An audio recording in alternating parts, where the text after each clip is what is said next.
En junio de 1942, un atolón en medio del Pacífico se transformó en escenario de una de las batallas más brutales e importantes de toda la Segunda Guerra Mundial. En Midway chocaron el frente estadounidense y el japonés, regando las aguas oceánicas de sangre y metal fundido. Al cabo de 3 jornadas, fallecieron casi 3.500 personas en una de las humillaciones más increíbles que sufrió el Imperio nipón. En esta entrega de Historia Militar, te proponemos ingresar a ese infierno vistiendo el uniforme de la Marina japonesa para conocer cómo fue aquel combate desde su perspectiva. Portaaviones hundidos, naves derribadas y miles de vidas extinguidas. ¿Cómo fue posible? Hoy lo averiguaremos.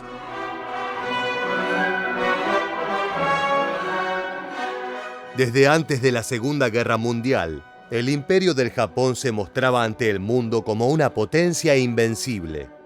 Las tropas japonesas habían derrotado en varias ocasiones a los países que conformarían el bloque aliado, demostrando así su superioridad táctica y material. Esas victorias le permitieron a la pequeña isla conquistar Hong Kong, Shanghái, Malasia, Singapur, Birmania, Nueva Guinea, Islas Salomón y un sinfín de territorios próximos. Todo ese afán expansionista se resumía en un concepto creado y promulgado por las autoridades imperiales: la esfera de coprosperidad de la Gran Asia Oriental. Básicamente representaba el sueño de crear un bloque similar al de la Unión Soviética, pero con naciones asiáticas que serían lideradas por Japón para liberarse por fin de la influencia europea. Desde la isla nipona sentían que su superioridad militar se traducía también en superioridad racial. Esa porción de planeta le corresponde a Japón por derecho, emulando la idea de espacio vital del nazismo.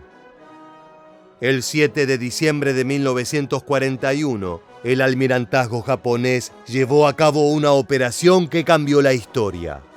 Esa mañana, Pearl Harbor fue atacada por una cantidad de bombarderos nunca antes vista, que transformó a la base norteamericana en una hoguera flotante. Las imágenes registradas durante aquella jornada dieron la vuelta al mundo, y tal como lo describió el presidente Franklin Delano Roosevelt, ese sería un día que vivirá en la infamia. Here is the actual bombing of the mighty USS Arizona by Jap planes. These pictures were made by a fearless cameraman who thought nothing of his personal safety to make possible this record for all posterity.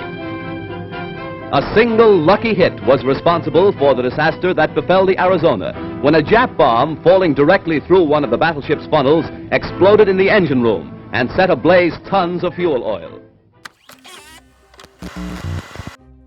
El ataque japonés pretendía ser una acción preventiva, destinada a evitar la intervención de la Flota del Pacífico de los Estados Unidos en las acciones militares que el Imperio del Japón estaba planeando realizar en el sureste asiático. Sin embargo, el atentado que arrastró a Estados Unidos a formar parte de la Segunda Guerra Mundial fue un éxito de forma parcial. Los grandes portaaviones estadounidenses no estaban anclados en puerto, tal y como esperaban los japoneses. Así que su esfuerzo no logró destruir la capacidad de proyección marítima del tío Sam. De uno de esos míticos portaaviones, el USS Hornet, partieron 16 naves B-25 Mitchell, que el 18 de abril de 1942 bombardearon la ciudad de Tokio, provocando pánico en la población.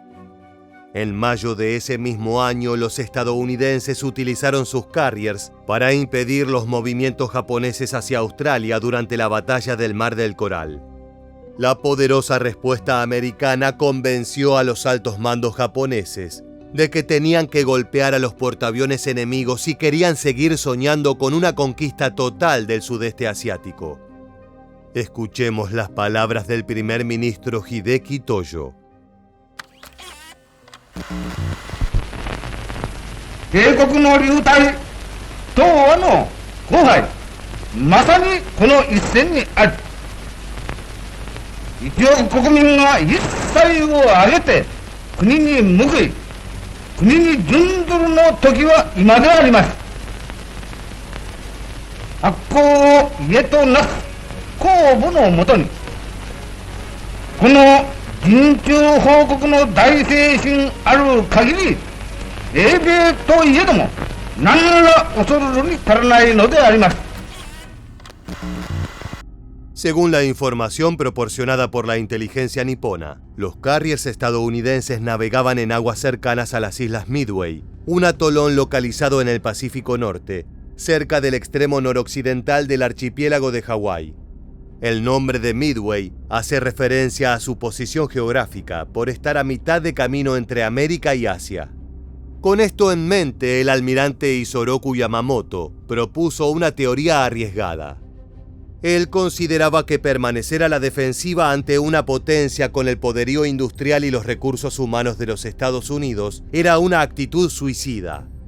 Por eso ideó un plan ofensivo que sería llevado a cabo en ese atolón de gran valor estratégico. El concepto era causar tal impacto que forzaría a su enemigo a negociar por paz, pudiendo Japón conservar las tierras conquistadas. A mediados de abril de 1942, los japoneses decidieron que su mejor opción era atraer a los portaaviones de Estados Unidos para hundirlos a todos y luego tomar Midway con el objetivo de ampliar su perímetro defensivo en el Pacífico. Esta operación era considerada como un preparativo para invadir las islas Fiji y Samoa, así como para una posible avanzada en Hawái. La ocupación del atolón, al igual que había sucedido con el ataque sobre Pearl Harbor, no era parte de una campaña para conquistar América, sino que estaba orientada a eliminar el poder estratégico de los norteamericanos en el Océano Pacífico. Eso le dejaría a los nipones la vía libre para establecer una gran esfera de influencia política y económica en la región. Como todos los planes japoneses durante la Segunda Guerra Mundial, el del almirante Isoroku Yamamoto era complejo y partía de ciertas suposiciones. En primer lugar, desde la perspectiva nipona, los únicos portaaviones disponibles para emprender una defensa en Midway eran el USS Enterprise y el USS Hornet. El USS Lexington había sido hundido y creían que el USS Yorktown tenía graves daños estructurales en la batalla del Mar del Coral. Sin embargo, luego de una rápida reparación en Pearl Harbor, el Yorktown volvió a estar activo y los japoneses no lo sabían. Pero aún más relevante era lo que los japoneses suponían sobre la moral norteamericana. Los altos mandos nipones estaban convencidos que su rival estaba desmoralizado y desmotivado por sus frecuentes derrotas en los 6 meses previos. Yamamoto sentía que la frustración podría ser fundamental para llevar a los americanos a caer en una trampa, motivados por la revancha a cualquier precio, y que de esta forma comprometerían definitivamente su poder naval y aéreo en el Océano Pacífico. Para que eso sucediese, Yamamoto dispersaría sus fuerzas de manera que no pudiesen ser descubiertas antes de la batalla y que cayesen sobre el enemigo con sorpresa, de manera concentrada, cuando la confrontación hubiese comenzado. Como te anticipamos, un plan complejo, pero de resultar sería una sentencia mortal para Estados Unidos. Lo cierto es que los japoneses tenían mucha confianza, tal vez demasiada, al punto de olvidar algunas cuestiones fundamentales.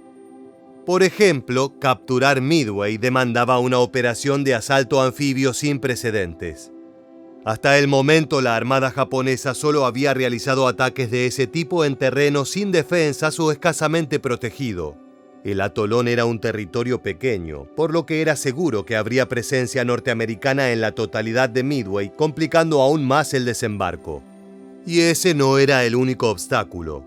También existían cuestiones naturales que se interponían entre Japón y sus sueños imperiales. El atolón está rodeado de enormes arrecifes de coral, los cuales son una trampa mortal para cualquier nave anfibia no preparada para enfrentar ese problema. Incluso con la marea en su punto más alto, el agua era apenas suficiente para que los botes asiáticos pudieran atravesar el arrecife sin recibir daños estructurales. Esto hacía que la invasión tuviese que efectuarse mayormente por el aire, colocando una importancia demasiado grande en los portaaviones imperiales. El éxito o el fracaso rotundo de la misión dependían enteramente en el funcionamiento de estos buques, lo cual probó ser una decisión fatal. Regresemos a los últimos días de abril de 1942, cuando el almirantazgo japonés se encontraba preparando su estrategia. The problem with the Japanese was that they had scattered their fleet over a very wide area. It was organised into component parts, none of which could support each other. So, in effect, as a total number, the Japanese outnumbered the Americans, but when it came to a face-to-face battle, they didn't. Con el fin de engañar al rival, Yamamoto dispersó sus buques para que todos se mantuvieran ocultos antes de la batalla. Su grupo de acorazados y cruceros de apoyo siguió al portaaviones del vicealmirante Chuichi Nagumo a varios cientos de kilómetros. La misión de estos era acercarse y destruir cualquier elemento que pudiera defender Midway tras ser previamente debilitado desde los portaaviones.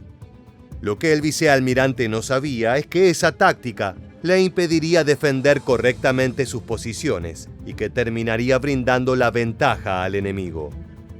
Peor aún, algo de lo que no podía tener idea es que los espías norteamericanos habían logrado descifrar el código naval japonés y eran capaces de traducir varios de sus mensajes secretos. Pero recuerda, hoy vamos a concentrarnos en la perspectiva nipona de esta legendaria batalla. El 3 de junio de 1942, los japoneses atacaron las islas Aleutianas como maniobra de distracción, y al día siguiente comenzó la batalla de Midway. Hacia Midway enfiló entonces la flota japonesa integrada por 4 portaaviones, 9 acorazados, 8 destructores, 4 cruceros y 433 aviones de combate. Los estadounidenses contaban con 3 portaaviones, 8 cruceros, 15 destructores y 360 aviones de combate. Las cifras alcanzan para poner en perspectiva la magnitud de esta confrontación en los confines más alejados del Pacífico.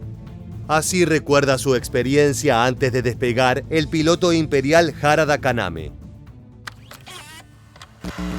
ところがね、もう飛行機に乗ってみたらもうそこで海がすぐ近くで、果たしてこれは罹患できるかなというふうに思ったんですけども、もうそんなこと言ってる場合じゃないもんで、整備員にもしっかり捕まえてもらっていて、オーバーブーストまでやって、それで、走らせたらすぐもう脚を引っ込めの、操作をやりました。どうやら船から離れてザーッと進んでいって、これは落ちるかなと思ったら、それでもそこでフリーグがついてどうやら上がりましたね。 Al día siguiente, en la madrugada del 4 de junio, el vicealmirante japonés Chuichi Nagumo lanzó una oleada de 108 aviones contra Midway. Al mismo tiempo hizo despegar naves de reconocimiento para detectar la posición de la flota enemiga. Los 0 cazas japoneses lograron derribar 17 unidades estadounidenses que salieron a hacerles frente. Ningún aparato japonés fue derribado. A partir de ese momento, los japoneses bombardearon y ametrallaron el atolón, destruyendo depósitos de gasolina, hangares de hidroaviones, torretas de vigilancia, vehículos y artillería antiaérea. Alrededor de las 6:30 de la mañana, los portaaviones japoneses lograron dañar severamente la base norteamericana mediante una segunda oleada de bombarderos. En los cielos, las naves de ambos frentes combatían como perros salvajes, registrando un gran número de derribos y explosiones. Con el paso de los minutos, los pilotos del tío Sam comenzaron a ganar la pulseada y forzaron el repliegue de grandes unidades aéreas niponas.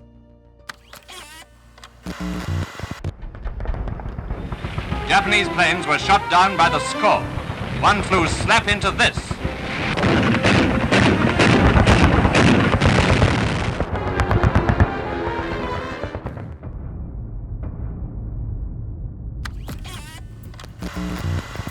De los 108 aviones japoneses utilizados en esta avanzada inicial sobre Midway, 11 fueron destruidos, 14 recibieron daño grave y otros 29 requirieron reparaciones.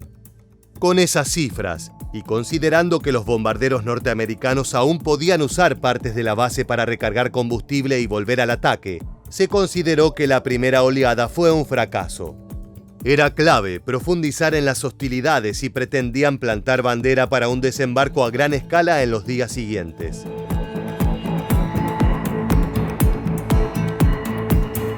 El oficial japonés a cargo de la operación, Hoichi Tomonaga, comunicó al almirante Nagumo que era necesario lanzar una segunda incursión para completar la destrucción de la base. En el primer ataque a Midway, optó por equipar a los aviones de reserva con torpedos, al temer encontrar barcos estadounidenses. Por ello resultó fundamental efectuar una segunda ofensiva, pues la pista de aterrizaje y despegue del atolón no había sido destruida por la falta de bombas terrestres. Todos los aviones de la segunda oleada, incluidos los de reserva, recibieron la orden de ser armados con bombas para destruir las instalaciones de la isla, una orden que resultó fatal.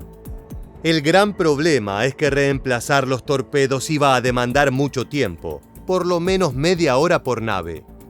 En pleno proceso, un crucero nipón rezagado le dio a Nagumo la peor noticia posible. 10 buques enemigos se dirigían a Midway.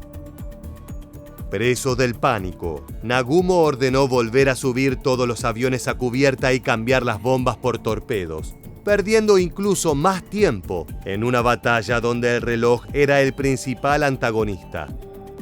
Fue entonces cuando algunos buques estadounidenses detectaron a los portaaviones japoneses justo en el momento más vulnerable, cuando en la cubierta había aviones cargados con torpedos. Si eran destruidos, las deflagraciones podrían ser devastadoras e incluso enviarlos al fondo del Pacífico.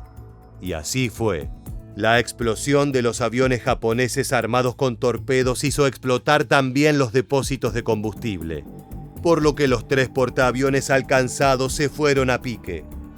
Fue un golpe devastador para los nipones. Nuevamente escuchemos las palabras de Harada Kaname. だから我々は見たところがその下張ってくるんですよ、雷撃隊ね。これを盛んに攻撃やってたんですよね。そしたら上へそのドントリスが来てるわけです。それを知らないんですよね。だから向こうの魚雷は一発も当たってないはずです。ところがその時に上にドントリスが来てて、このドントリスにうまく命中させられてしまって、ああいう大悲劇を受けたわけですよね。Imagina que eres un marino japonés que desde hace años es educado en la doctrina nipona de la superioridad militar y racial. Antes de partir hacia Midway, tus superiores te describen un plan maestro diseñado para enviar al fondo del océano los principales buques del enemigo, una de las grandes potencias occidentales. Todo está de tu lado, la geografía, la sorpresa y la cantidad de barcos. El problema es que llegado el momento de combatir, en un abrir y cerrar de ojos, cientos de compañeros son asesinados. Otros miles quedan varados. La fuerza marítima de tu nación arde en llamas sobre el oleaje del Pacífico. Es realmente difícil comprender el shock que sintieron las tropas niponas ante una derrota tan abrumadora como inesperada. El almirante Nagumo tuvo que tomar decisiones complicadas durante las jornadas de la batalla de Midway. De acuerdo con la doctrina naval nipona, se favorecían los ataques aéreos a gran escala y organizados, en contraposición a los despegues de pocas naves que deben ir a defender o atacar un punto específico. La idea es sobrepasar mediante la cantidad y el volumen del ataque. El problema es que para ello es necesario contar con buena información sobre las posiciones y los movimientos del enemigo. De lo contrario, estarías enviando a una poderosa flota a su muerte. Al no contar con esos datos, Nagumo eligió la vía doctrinaria y retuvo una reserva de naves en los carriers hasta poder organizar el despegue a gran escala. Muchos aseguran que de haber enviado la fuerza disponible, hubieran sido capaces de hundir algunos de los portaaviones de Washington. Por supuesto, esas son solo especulaciones. La historia ya fue escrita y esta en particular tenía un vencedor claro. El Hiryu, el único portaaviones japonés que estaba intacto, lanzó sus aviones contra el USS Yorktown, provocando serios daños. Sin embargo, poco después, el Hiryu fue atacado por bombarderos procedentes del Enterprise, quedando seriamente dañado para hundirse al día siguiente. Al ser informado de la pérdida de los 4 portaaviones, el almirante Yamamoto dio la orden de partir. El 6 de junio, durante esa retirada, aviones estadounidenses bombardearon el crucero Mikuma, que se hundió con 650 marinos a bordo. La campaña que presuponía la victoria de Japón culminó en una de sus peores humillaciones. Now putting to sea with a U.S. Navy cameraman, we see a new chapter just released of the great American naval victory at Midway, the attack on the carrier Yorktown. Filmed under fire, the battle that cost the Japs 10 warships, 4 carriers, and nearly 300 planes. Damaged by direct hits, the gallant Yorktown steams on. Her flight deck ablaze, the crew calmly fights the flames as gunners keep up their withering barrage of anti-aircraft fire. Los japoneses perdieron 4 portaaviones, un crucero, 250 aviones y 3.057 hombres entre marinos y pilotos. Esos pilotos eran los más expertos y veteranos de la Fuerza Aérea Japonesa. No había lugar a dudas, Estados Unidos no solo ganó, sino que demostró que estaba más fuerte que nunca y dispuesto a luchar hasta el final para vengar lo ocurrido en Pearl Harbor. La importancia de la batalla en ese pequeño atolón no puede subestimarse. Fue un punto y aparte en la Segunda Guerra Mundial. Muchos incluso adjudican a ese fracaso la derrota japonesa en el Pacífico, y es una postura con bastantes argumentos a favor. Al perder a 4 de sus 6 portaaviones, la isla quedó incapacitada para llevar a cabo nuevas conquistas tanto en Asia como en el Océano Pacífico.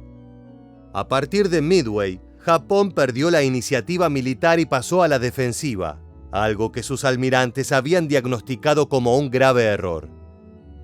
Por primera vez en la guerra quedó igualado el número de buques japoneses y estadounidenses, con la ventaja de que la industria americana podía construir nuevos portaaviones con mayor rapidez.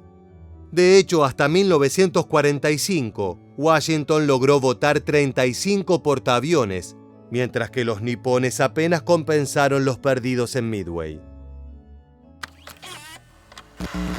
America is building freighters by day and night. Red-hot rivets and red-hot rivet catchers are on the job. They're turning out the ships, and the ships are delivering the goods. The production capacity was central to what happened in the rest of the War of the Pacific.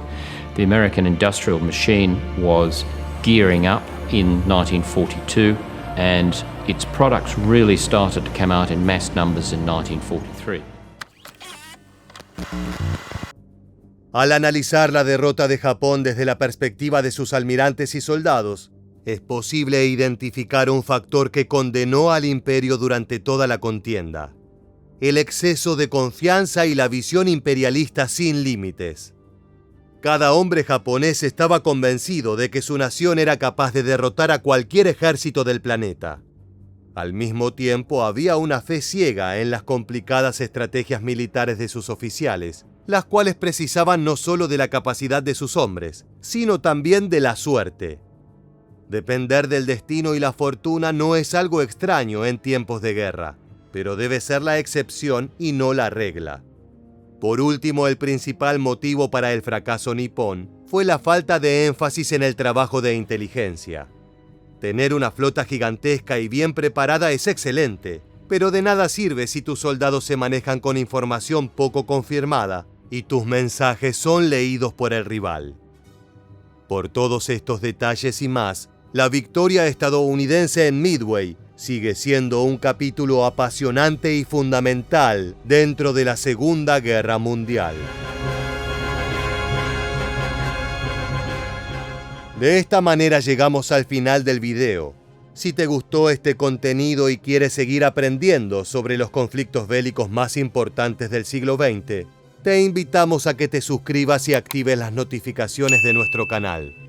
Sin más, nos despedimos hasta la próxima entrega de Historia Militar. Gracias por acompañarnos.